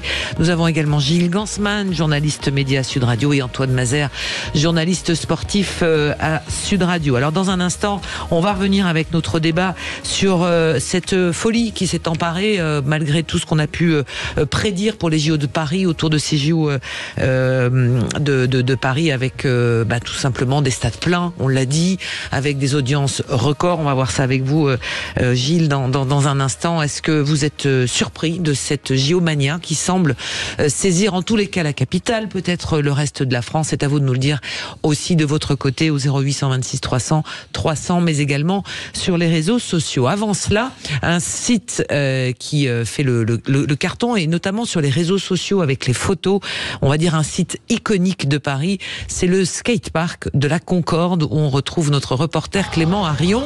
Vous avez passé, bonsoir mon cher Clément, comment ça va? Bonsoir. Oula, il y a de la musique derrière. Ça va très bien, j'espère que vous m'entendez, il y a la musique en effet, mais ça va le faire. Justement, musique, sport, skateboard, des sports nouveaux, des sports emblématiques aussi de la jeunesse. Comment ça s'est passé votre journée? Racontez-nous. Alors déjà, on est quand même, faut le dire, sans doute sur l'un des plus beaux lieux de ces Jeux Olympiques, en pleine place de la Concorde. Vous l'avez dit, dans les tribunes, on a tout simplement la petite vue sur la Tour Eiffel. On est à côté de la vasque olympique, tout va bien. Et que dire de ce parc urbain? Les rampes, les escaliers, de la haute voltige, du grand spectacle, des skateurs avec casquette à l'envers sur la tête, avec beaucoup de style, vous l'imaginez. Casque de musique également sur la tête entre chaque passage, et un public qui vient de partout et qui est comblé, des Américains, des Brésiliens, des Japonais. C'est la finale en ce moment entre les 8 meilleurs qui se sont qualifiés dans l'après-midi. Le stade est plutôt plein, Christine, on est proche des 4000 spectateurs ici à la place de la Concorde. Ouais, on attendait aussi des Français, je crois, aujourd'hui. Ça n'a pas forcément souri pour eux, malheureusement. Eh oui, c'est la grosse déception du jour. J'espérais pouvoir vous donner des bonnes nouvelles des Français. Et ben, c'est pas le cas. On attendait Aurélien Giraud qui avait annoncé qu'il visait la médaille d'or. Eh bien, il s'est complètement loupé. Il a manqué la grande majorité de toutes ces figures. Le Français beaucoup trop tendu, pris par l'enjeu visiblement. Il a terminé les qualifications cet après-midi très énervé. Il a même brisé sa planche de skate pour finir. Et puis on a eu Vincent Milou. Alors lui, il a fait le show cet après-midi. Il a régalé tout le monde. Il a joué avec le public, il a pris toute cette énergie avant chaque figure, le Landais qui était qualifié pour la finale jusqu'à la dernière minute, et puis à la dernière seconde, le Slovaque Richard Turi lui chipe la place en finale sur son dernier saut. Donc voilà, finalement, pas de Français en finale, on avait des grandes chances de médaille ici à la place de la Concorde, et bien finalement c'est raté, Christine. Pour l'instant, 2 Américains en tête sur le concours, et ce Richard Turi, le Slovaque, qui est pour l'instant 3e. Voilà, un concours très technique. Merci mon cher Clément, et bonne soirée du côté de la Concorde et ce skatepark. C'est quand même des sports qui sont déjà télégéniques, qui sont hyper branchés. Philippe Candeloro, Robert Leroux, Pascal Houzan et Gilles, on va en parler tout de suite. C'est quand même sympa, non? On a eu du mal à les accepter, j'ai l'impression, ces sports-là, les nouveaux sports qui sont arrivés, parce qu'ils en ont mis d'autres à la rue aussi, hein, comme le karaté par exemple. Donc on a du mal à s'habituer, puisque c'est du sport urbain. Donc dès qu'on commence à mettre des règles dans du sport urbain, en général, ça plaît pas forcément aux pratiquants. Mais il faut reconnaître que le site déjà où se passe cette compétition est extraordinaire. Moi, je suis passé devant il y a 15 jours, et c'est vrai que ça a de la gueule. C'est toutes ces tribunes, et puis j'imagine quand elles sont pleines et qu'il y a de l'effervescence pour supporter pas seulement les Français, parce que on parle de l'engouement de ces Jeux Olympiques, mais même il y a peut-être 70% de Français dans les stadiums, peut-être un peu moins, mais le reste en fait des gens suivent l'engouement des Français qui font des médailles ce soir-là, quoi. J'ai vu hier sur la médaille de Marchand, c'était extraordinaire, parce qu'il n'y avait pas que des Français, parce que d'ailleurs on se dit ça c'est bizarre, ça roule très bien en ce moment dans Paris. Petit bémol de mon côté, le sport est assez extraordinaire. Un petit reproche à France Télévisions qui n'explique pas les règles, c'est-à-dire qu'il dit des mots super compliqués de rider, de choses comme ça. Alors très bien, eux connaissent leur sport, mais moi je connais pas du tout le skate, et du coup je trouve que il devrait avoir un petit film de temps en temps didactique qui explique les règles, comment ça fonctionne, pourquoi. Et c'est valable sur plusieurs sports où on les regarde, mais il nous manque un peu de décoder des sports. Vous qui avez commenté le patinage, c'est vrai que c'est pareil pour chez nous. On n'a pas, en fait, on prend pas le temps souvent en amont de la compétition, parce que quand la compétition a démarré, c'est difficile de prendre 5 minutes pour expliquer ce qu'est un triple axel ou un salco ou un bout de piqué. Les gens retiennent pas forcément. Mais c'est vrai que dans certains sports où les figures sont bien différenciées, parce qu'il y a de la rampe, il y a du jump, c'est facile à repérer, ils sont peut-être codifiés aussi. Il y a des terminologies qui sont relativement spécifiques. Par exemple, en acrobatie, si vous prenez le trampoline, toutes les figures sont résumées. C'est-à-dire que si vous devez expliquer exactement ce que fait le gars en l'air, c'est-à-dire double salto, une vrille dans le premier, une vrille dans le deuxième. Non, mais expliquez les points. Non, mais au moins, comment on marque des points, qu'est-ce que regarde l'arbitre, comment on gagne. C'est surtout comment on gagne. Voilà. Robert Leroux, parce que par exemple, je sais que dans toutes les disciplines de l'escrime, c'est vrai que pour le grand public, effectivement, visuellement, c'est compliqué. Entre le fleuret et le sabre. Le fleuret, le sabre. Je suis assez d'accord avec les petits formats très pédagogiques qu'il faudrait mettre, mais je crois que j'en ai vu sur d'autres JO, en fait, où l'effort avait été fait, et moi je suis concerné, enfin ma discipline et mon sport sont concernés, parce que l'escrime, c'est quoi la différence entre fleuret, épée, sabre? Déjà, basiquement. Oui. On touche, quelles sont les différences? Et moi, souvent, je réponds à des amis, alors c'est quoi? Toi, c'était quoi? Oui, c'était épée, alors c'est quoi la différence? Donc ça serait bien, avec des petits formats très simples, pas besoin d'en faire des caisses. Des infographies, parce qu'il y a de quoi faire aussi en amont, et ça aurait pu être préparé. Alors, parce que surtout pour ces nouvelles disciplines, Gilles, et là je me tourne vers Pascal et Houzan sur notamment ce qu'on appelle le breakdance, qui va arriver aussi très rapidement et qui sera très télégénique. Il va falloir expliquer parce que c'est artistique. C'est très compliqué, parce qu'il y a des notes techniques et artistiques, donc ça va être comme chez nous, ça va être le bazar. Non, mais ça va être d'autant plus compliqué, je sais pas si vous avez vu, mais au plongeon déjà, quand on fait un plongeon, on lève le bras, on met une note, on sait absolument pas à quoi ça correspond en dehors de l'entrée à l'eau, de la figure qui a été faite ou des pénalités qui puisse y avoir. Et le breakdance, moi, ce qui me dérange un peu, c'est qu'il devienne olympique, mais ça reste c'est presque à l'applaudimètre, quoi. C'est-à-dire qu'on va avoir 5 juges qui vont lever, qui vont dire je vote pour un tel, 3 voix contre 2, mais on ne sait pas vraiment effectivement pourquoi. Ou les figures imposées ou autres. Mais alors notre réalisateur Maxime m'indique que sur le site Lumni de France Télévisions et sur France.tv, il y a des petits guides pour chaque sport. Donc voilà. Je voulais juste rajouter quelque chose pour la performance des skateurs aujourd'hui. Il faut être indulgent parce que je crois qu'ils découvrent ce que c'est que l'olympisme. Je veux dire, ils ont des grandes compétitions, les autres aussi, comme les X Games. Oui, mais c'est très récent, c'est très récent. Donc, mais les Américains aussi découvrent le scat au JO. Non, mais les Américains, ils ont carrément des infrastructures qui leur permettent de s'entraîner 4 heures ou 5 heures par jour. Et puis le public des Jeux, c'est une pression en plus par rapport à peut-être aux X Games, aux FIS.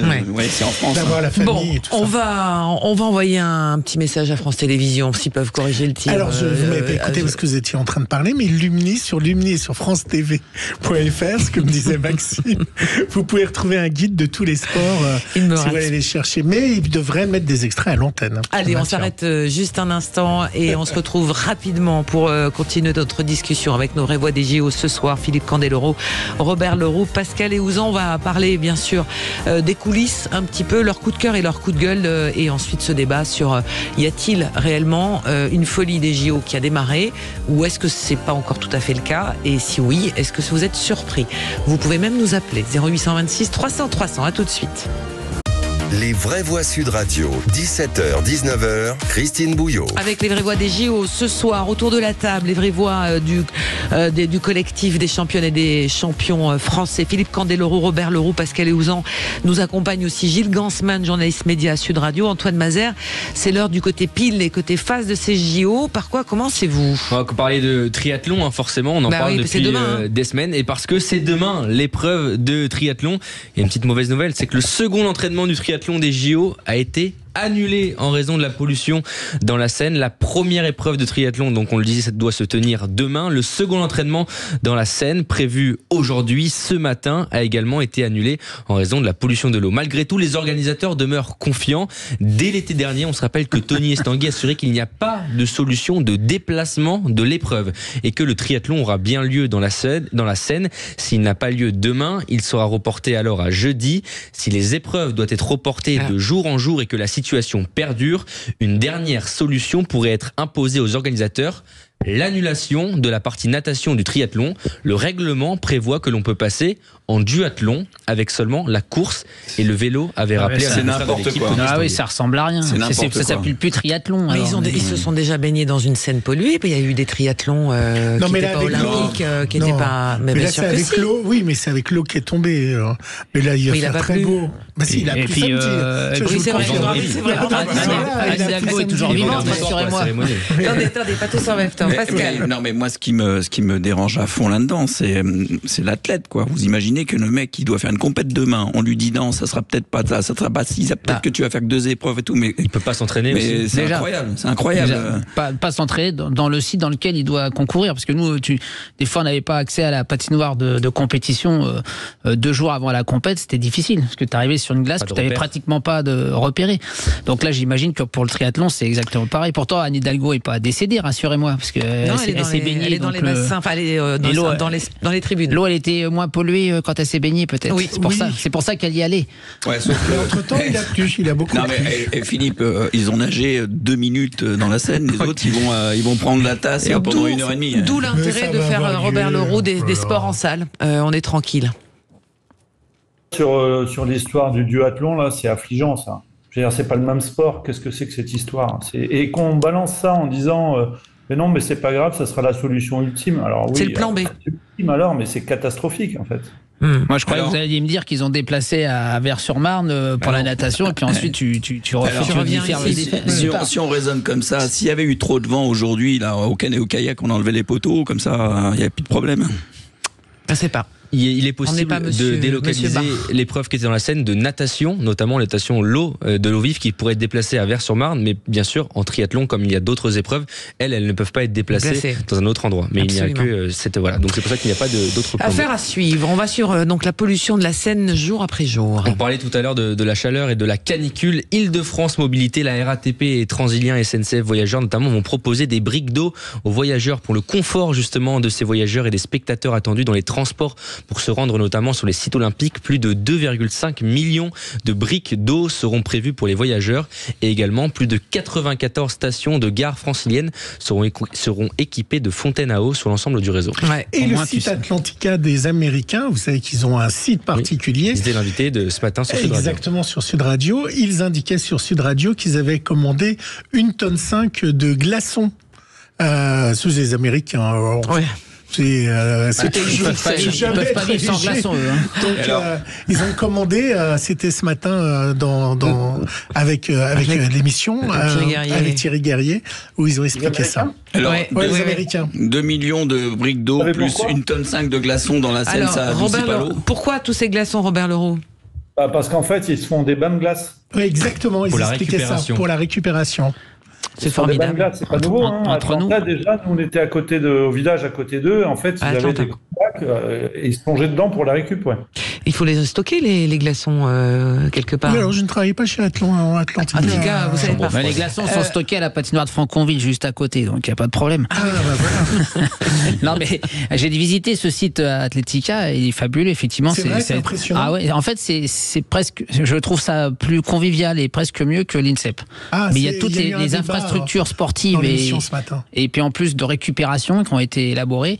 Et vraiment, il y a des sites extraordinaires. Mais s'il fait chaud, l'endroit où il fait pas bon vivre, visiblement pour les athlètes, c'est le village olympique qui n'est pas climatisé. Donc il y a des petits problèmes quand il fait très très chaud. Et puis les bus qui amènent les athlètes, pour des raisons de sécurité, les vitres sont scellées pour pas qu'il y ait de soucis, ou que des objets passent par les fenêtres si elles sont ouvertes. Donc du coup, il fait très chaud. Il n'y a pas de clim dans les bus qui amènent. C'est ce qu'ont dit les Coréens. Il y a un article actuellement je l'ai lu dans le Parisien, et qui explique que les Coréens ont décidé d'aller prendre un hôtel près du site de compétition. Près du site de compétition, pour éviter à la fois le trajet, et puis parce que dans leur chambre, il faisait trop chaud. Mais il y a eu beaucoup de contestations du fait que l'immeuble n'est pas climatisé. Ils ont acheté des ventilateurs. Vous imaginez celui qui a trop chaud dans sa chambre, il transpire tellement qu'il fait fondre le carton sur le cahier.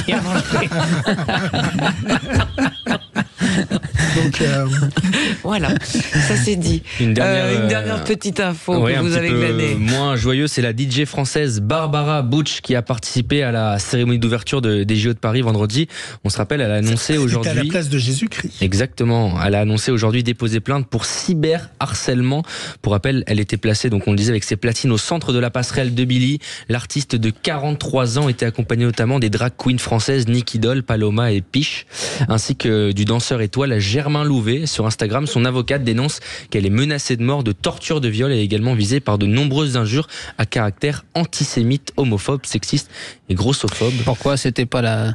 Je trouve que c'était pas celle qui était peut-être le plus à critiquer. Non, mais en cyberharcèlement, on peut pas être d'accord. Parce qu'elle représentait Jésus. Elle était à la place de Jésus. Et comme le pauvre danseur, il y a une photo qui circule en ce moment où il y a son... En fait, c'est un trou dans le collant, mais effectivement, on a l'impression que c'est un testicule qui sort. Et alors, qu'est-ce qu'on dit quand Jamel il voit Zizou, il fait Zizou Christ. Bon, c'est... Gilles, vous étiez à la cérémonie. Moi, j'étais à la cérémonie d'ouverture. En vrai, parce qu'on l'a regardé à la télé. Oui. Quelle chance. Et c'était mais c'était assez incroyable. J'étais bien placé. Et ce qui était assez étonnant, c'est qu'on était entouré du monde entier. Ce que je vous ai dit quand j'ai fait le direct vendredi, d'avoir toutes ces nationalités. Vous savez quoi ? Ils ont ri à 2 endroits. Ils ont ri quand ils ont vu Jamel seul dans le stade, quand il a fait ouh. Et donc ça veut dire que le rire est international. Ils étaient très impressionnés de voir Zidane. Pourtant, il y avait des Mexicains, des Argentins, donc des populations de football. Ça a été vraiment quelque chose de très fort dans les tribunes. Et le deuxième moment où tout le monde a ri et était en communion, c'était avec les Mignons. Quand les Mignons sont arrivés sur l'écran. Alors que beaucoup de Français se sont demandé qu'est-ce que les Mignons viennent foutre là, en fait, parce qu'on ne nous avait pas expliqué avant. C'est-à-dire que l'inventeur des voix des Mignons, en fait, est français. Et une partie des dessins. Et les dessins. C'est une création française, les Mignons. Et ça aussi, il y a eu une communion autour de tout ça. C'était amusant de voir les deux moments les plus forts qui avaient fait rire les tribunes à ce moment-là. Bon, j'ai beaucoup d'amis américains, moi, qui m'ont écrit en disant mais c'est quoi cette cérémonie? On dirait une cérémonie de Los Angeles dans 4 ans et pas française. Pourquoi? Les gens. Parce que c'était très show-off. C'était très show-off et pas assez français on n'a pas montré ce que finalement on avait de mieux en France, mais plutôt sur lequel on était porté sur l'avenir peut-être, ou sur ce que soi-disant on était fun parce qu'on savait tout faire. Le coq qu'on a vu au rugby lors de la Coupe du Monde. Le rugby s'en est pris plein la gueule, le pauvre du jardin, mais en même temps c'était sympa. C'était un peu la baguette, le vin. Moi j'ai bien aimé la cérémonie. Moi j'ai adoré. Moi j'ai une liste complète, j'ai noté plein de trucs parce que j'ai forcément un avis artistique parce que je fais un métier artistique. Donc on va y revenir avec vos coups de cœur. Vous voulez bien, on s'arrête. On me dit qu'il faut qu'on fasse une petite pause. On revient avec ce sujet-là. Et oui, ceux qui payent. Et ben oui. Bah oui. Mon brave monsieur. Pas nous par contre. Brave monsieur, mais nous non plus. Pour nos retraites, faites des dons.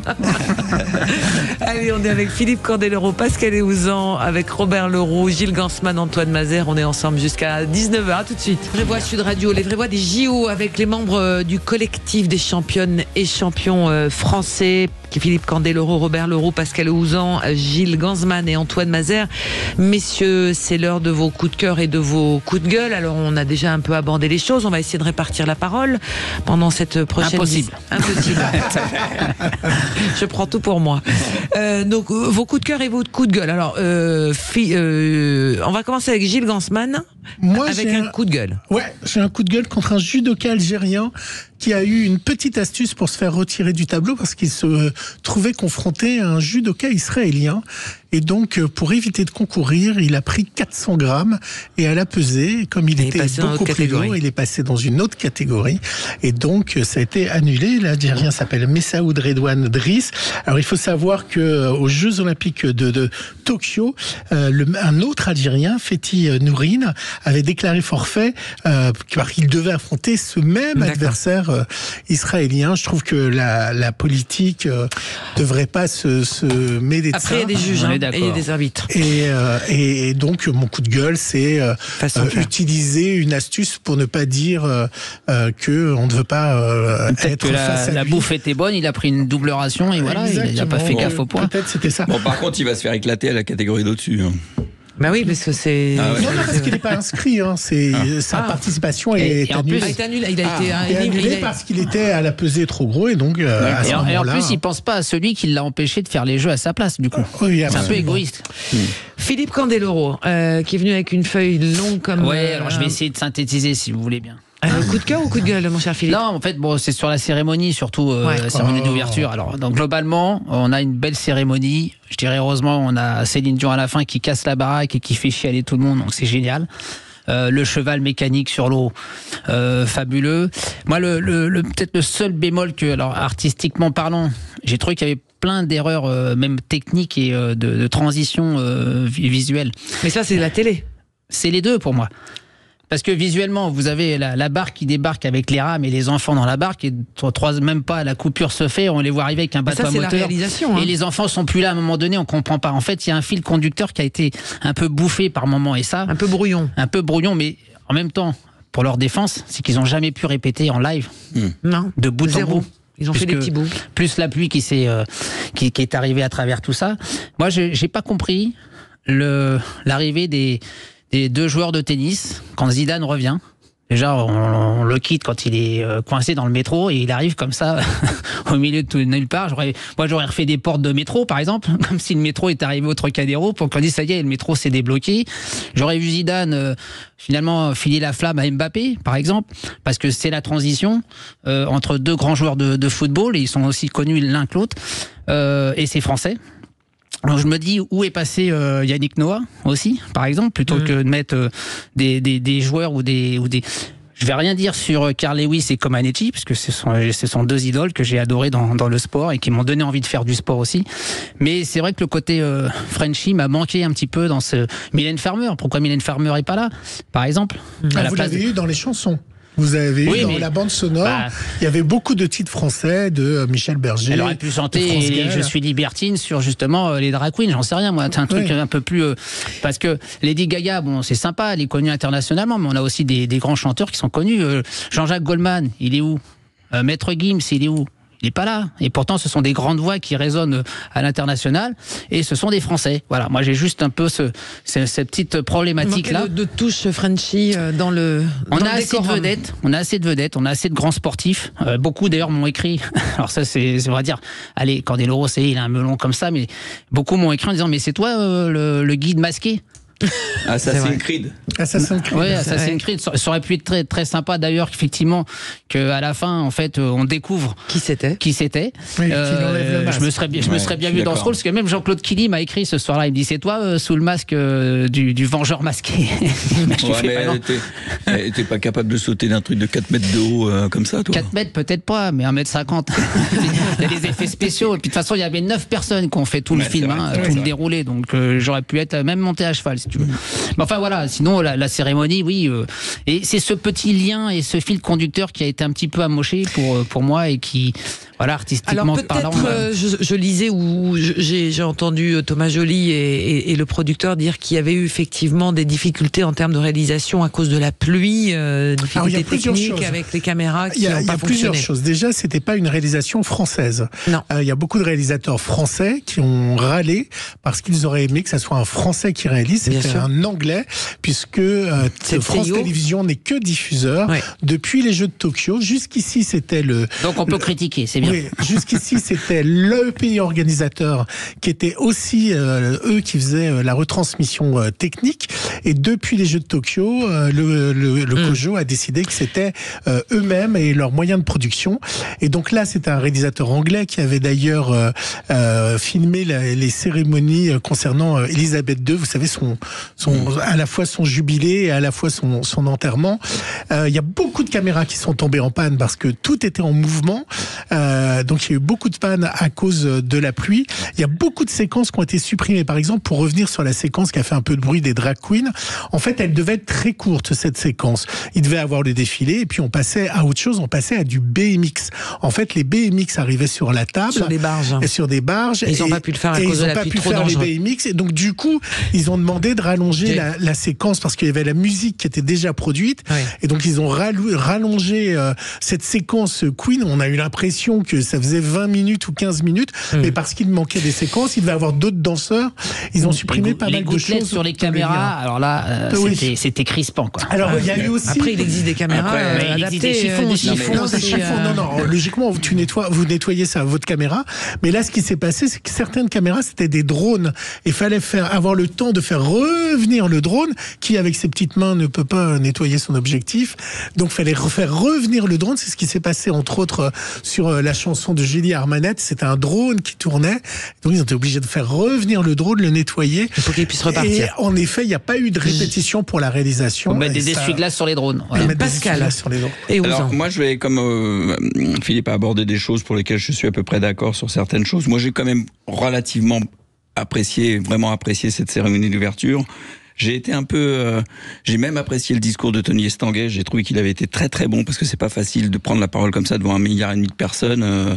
Et par contre, j'ai aussi apprécié la fébrilité de Macron. Je l'ai vu très fébrile avant de prendre la parole. Je sais qu'il avait été sifflé lors de la Coupe du Monde de football et là, ça s'est vu. J'ai cru qu'il avait peur d'être sifflé, quoi. Ouais, il a été sifflé. Hein. Oui, il y a eu des sifflets. Ouais. Et donc voilà. Moi, ce que j'ai pas aimé, bon, j'y suis allé, hein, donc j'ai fait demi-tour, même si j'avais dit que j'allais rester, mais finalement non, parce que sur les quais on voyait absolument rien. Donc c'est-à-dire qu'en fait, valait mieux. Et c'est vrai, c'était une cérémonie pour la télé. Et à la télé, j'ai fait ça avec mes amis, j'ai adoré.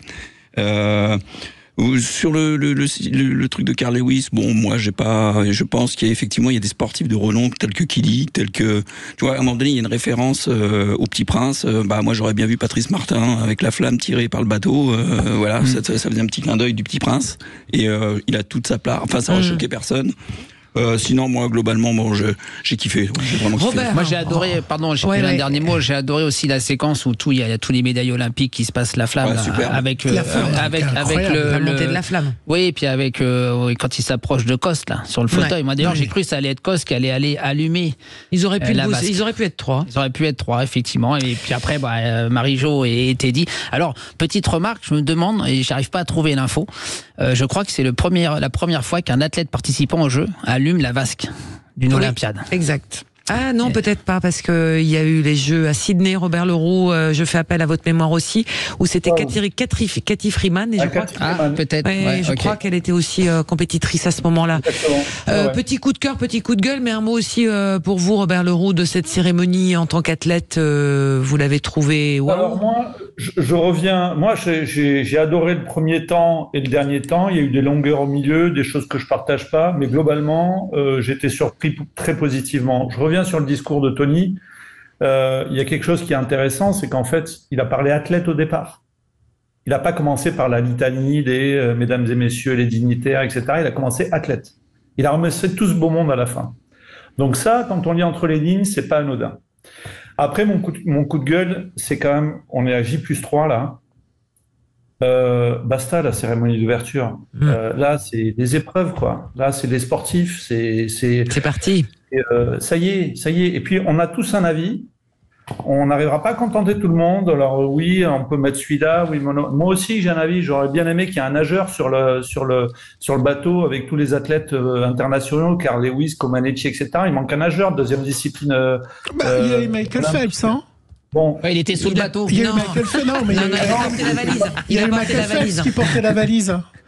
Vous avez pas vu avec sur le bateau. Bon bref. Donc vous voyez, on peut tourner en rond comme ça. À un moment donné, faut arrêter. On est à J+3.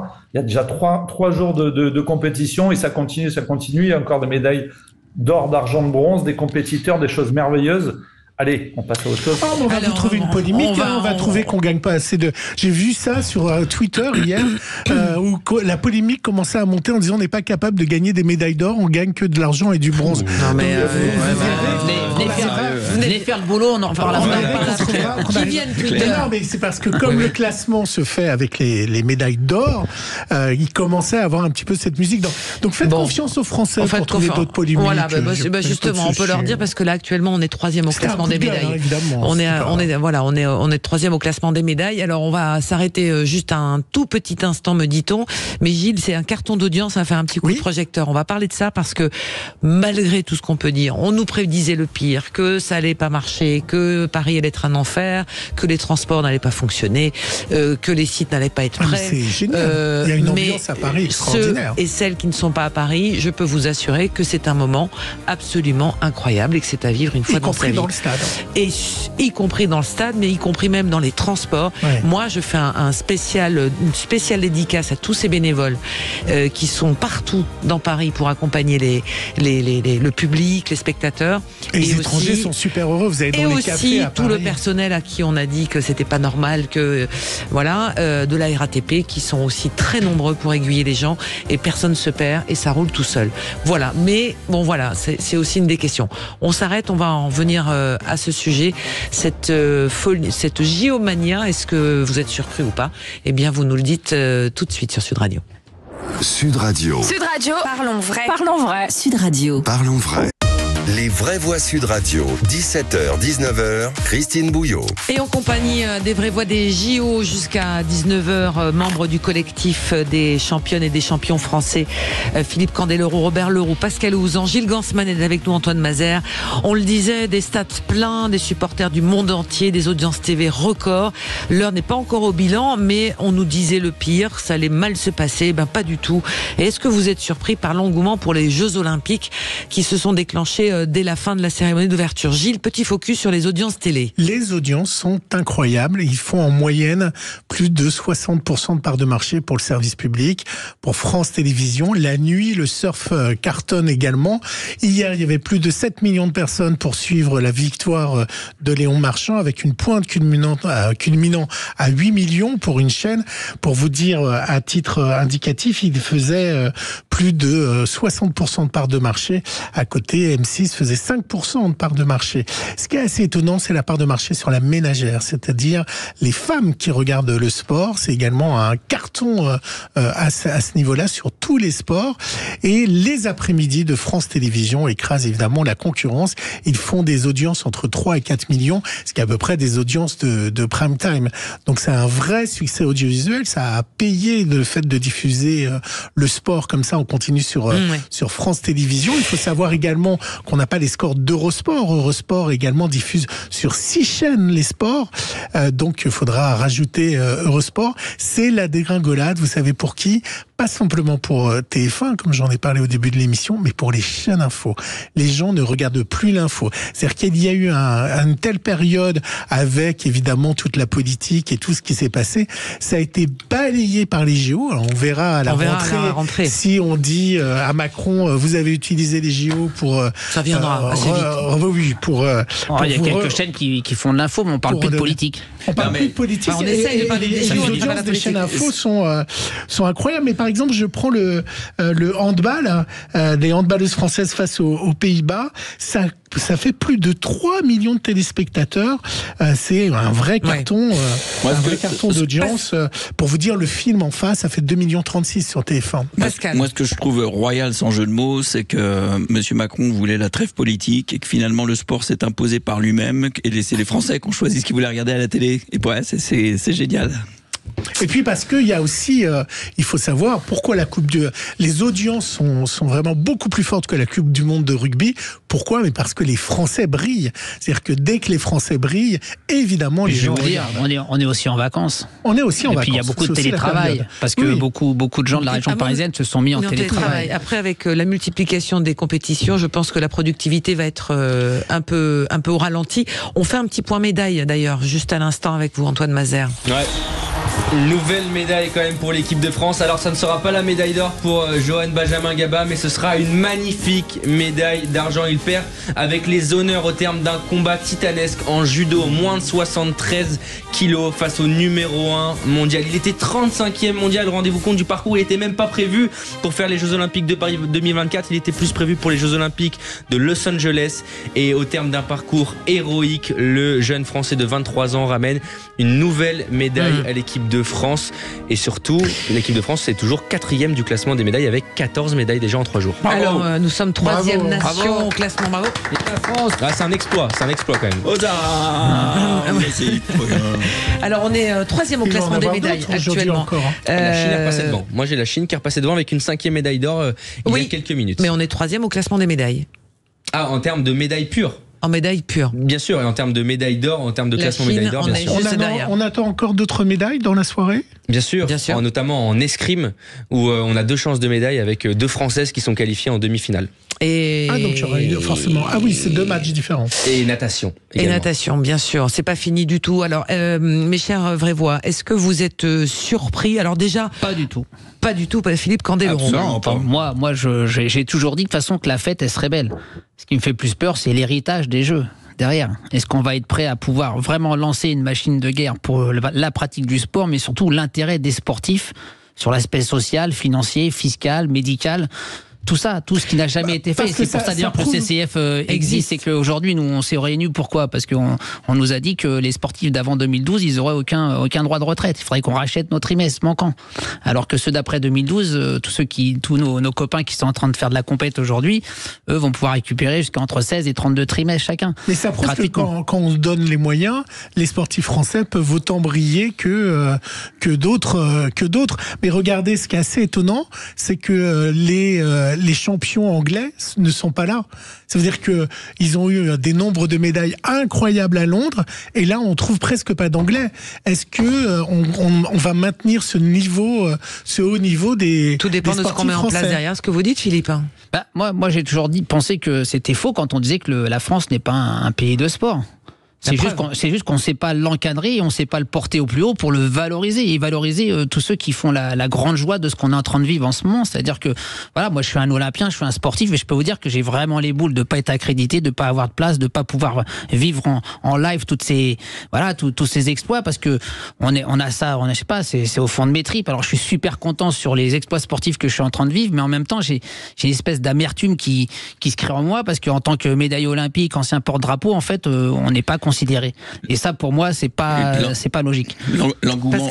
L'engouement pour le sport, il date pas d'avant les Jeux. Là, hein. Je veux dire, les 35 millions de pratiquants, ça fait quelques années qu'ils sont en place. Les 17 millions de licenciés. Enfin, je veux dire, à un moment donné, le sport français, ça fonctionne. Il faut quand même savoir aussi qu'il y a un autre chiffre dont on parle jamais. Là, on dit il faut qu'on soit dans les 5 aux Olympiques. La France, elle fait partie des 3 meilleures nations du monde en titres mondiaux. C'est-à-dire que la France, on est une des 3 plus grandes nations du sport au monde. Tous sports confondus. Ça, faut pas l'oublier. Robert Leroux, sur cette géomania qui semble s'emparer de tout ça et de ce que il y a souvent aussi ce débat-là, c'est-à-dire qu'on découvre, on s'emballe pour le tir à l'arc, mais je mets mon pari que si on fait un micro-trottoir dans 3 mois pour savoir quel était le nom du médaillé aux Jeux de Paris en tir à l'arc, Sébastien Flute, mais là le grand public va s'intéresser à l'instant T, mais peut-être pas plus derrière et à la condition des athlètes. Oui, c'est vrai, Christine, mais à la limite, c'est pas très grave. Moi, j'avais pas d'appréhension particulière par rapport à l'engouement populaire. Parce que c'est les Jeux. Parce que quand on a fait des Jeux, moi j'ai eu la chance d'en faire 3 en tant qu'athlète et 2 en tant que spectateur, on sait ce que c'est. On sait ce que ça représente dans le monde entier. C'est quand même le plus grand événement planétaire. Bien avant les autres. Et ça, c'est pas pour rien qu'un LeBron James fait tout ce qu'il peut pour venir jouer, qu'un Carl Lewis, bref, que ces plus grands sportifs planétaires viennent faire les Jeux.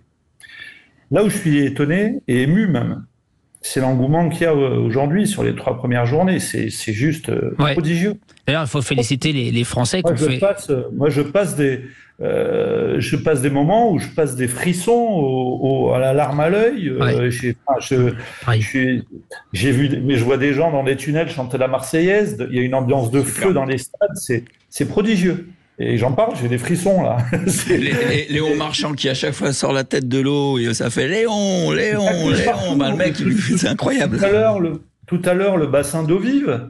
Il y avait la tempête dans toutes les salles. C'est la furie, c'est de la folie furieuse. C'est pour ça que je disais, il faut féliciter aussi les Français qui ont fait l'effort d'acheter des billets qui étaient au départ très très chers. Ouais.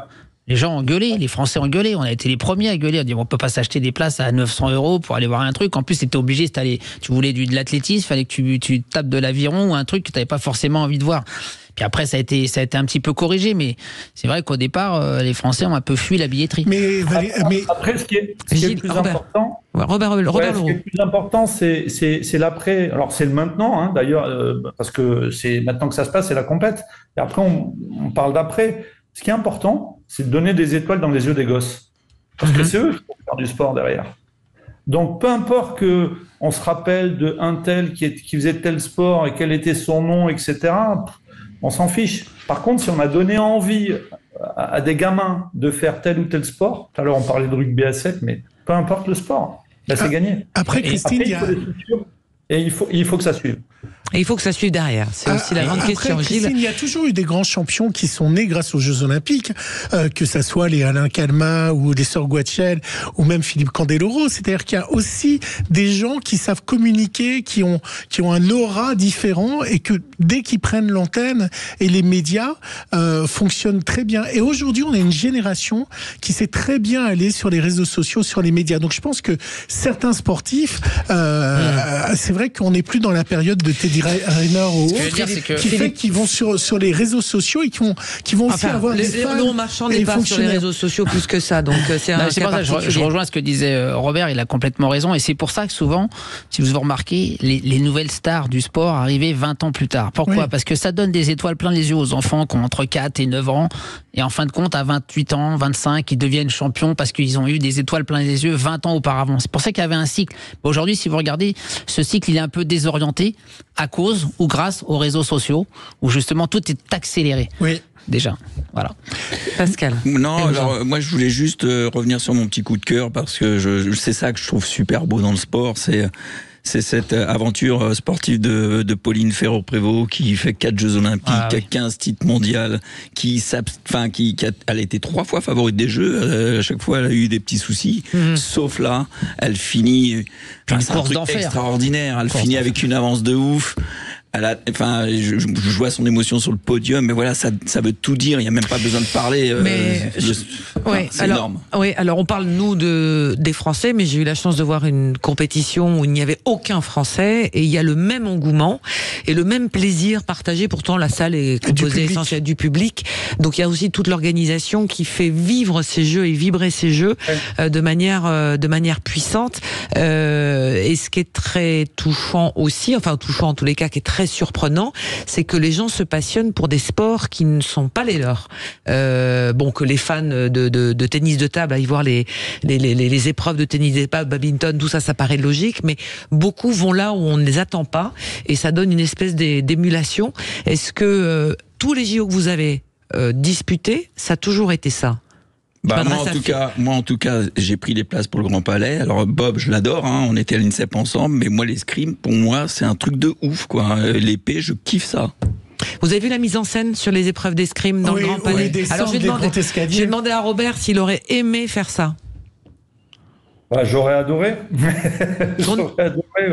Cette mise en scène où on arrive. Et je connais un peu le sujet parce que j'ai organisé les championnats du monde d'escrime 2010 au Grand Palais. Je me suis occupé de la billetterie, en fait, à la demande de la Fédé d'escrime. Oui, c'est un kiff total, descendre et puis cette salle, mais c'est pas que l'escrime, il y en a partout. Moi, j'ai vu le Stade de France chanter Piaf, Aznavour, mais c'est... Les stades sont des karaokés géants, On renvoie une image au monde et doivent se dire, mais la France, mais quel kiff, c'est génial, j'ai envie d'y aller demain matin, quoi. Mais déjà, on est je crois, le pays le plus visité, un des pays les plus visités au niveau touristique. Donc, en fait, je pense que les gens, ils ont fait un double voyage, en fait. Et le fait de rendre cette publicité sur nos infrastructures et la compétition, franchement, on est en gagnant sur tous les terrains. Et puis, il y a aussi une chose, moi, que je remarque, c'est que je crois qu'on aide les gens à comprendre que l'aventure sportive, telle qu'on la vit aux Jeux Olympiques, c'est avant tout une affaire de travail, de rigueur, d'abnégation. Et je crois que ces valeurs-là, elles sont apparentes au travers des athlètes que l'on voit, des reportages qui sont faits. Et moi, ça me rend heureux de savoir que, pour arriver à être médaille olympique, champion olympique, ça se fait pas en un claquement de doigts. C'est 10 ans de vie, et puis ça se traduit comme ça. Et je pense que les gens sont en train de comprendre ça. D'ailleurs, il y a eu un film sur Chirine qui a été diffusé 3 jours avant la cérémonie d'ouverture, sur lequel je suis tombé. Et franchement, en fait, tu t'attaches aux gens parce que tu commences à les connaître, tu commences à rentrer chez eux, tu commences à voir la galère que c'est que d'arriver et pas de se rater aux Jeux Olympiques alors que ça fait 2 fois que tu rates. C'est ça qui est important, de faire comprendre aux gens qu'en fait, quand on s'investit dans le sport, c'est long et ça peut être tout ou rien. Alors ça va un peu à l'encontre de ce que tu disais tout à l'heure, Gilles, quand les gens ils disent il y a plus de médailles d'argent et de bronze que d'or, mais enfin de toute façon pour être premier il faut un deuxième, un troisième, et puis c'est pas comme le sport. Il y en a qu'un premier. Voilà. Regardez Riquin qui passe derrière Marchand hier avec au micro de Nelson Montfort, il dit j'en ai rien à foutre de la couleur de la médaille, moi ce qui compte c'est que j'ai nagé pour les États-Unis et j'ai gagné une médaille et peu importe la couleur. C'est ça l'esprit d'un Olympien. Et moi je vous prédis, Christine, que aux Jeux paralympiques il va y avoir des champions qu'on va découvrir et qu'on va aimer aussi.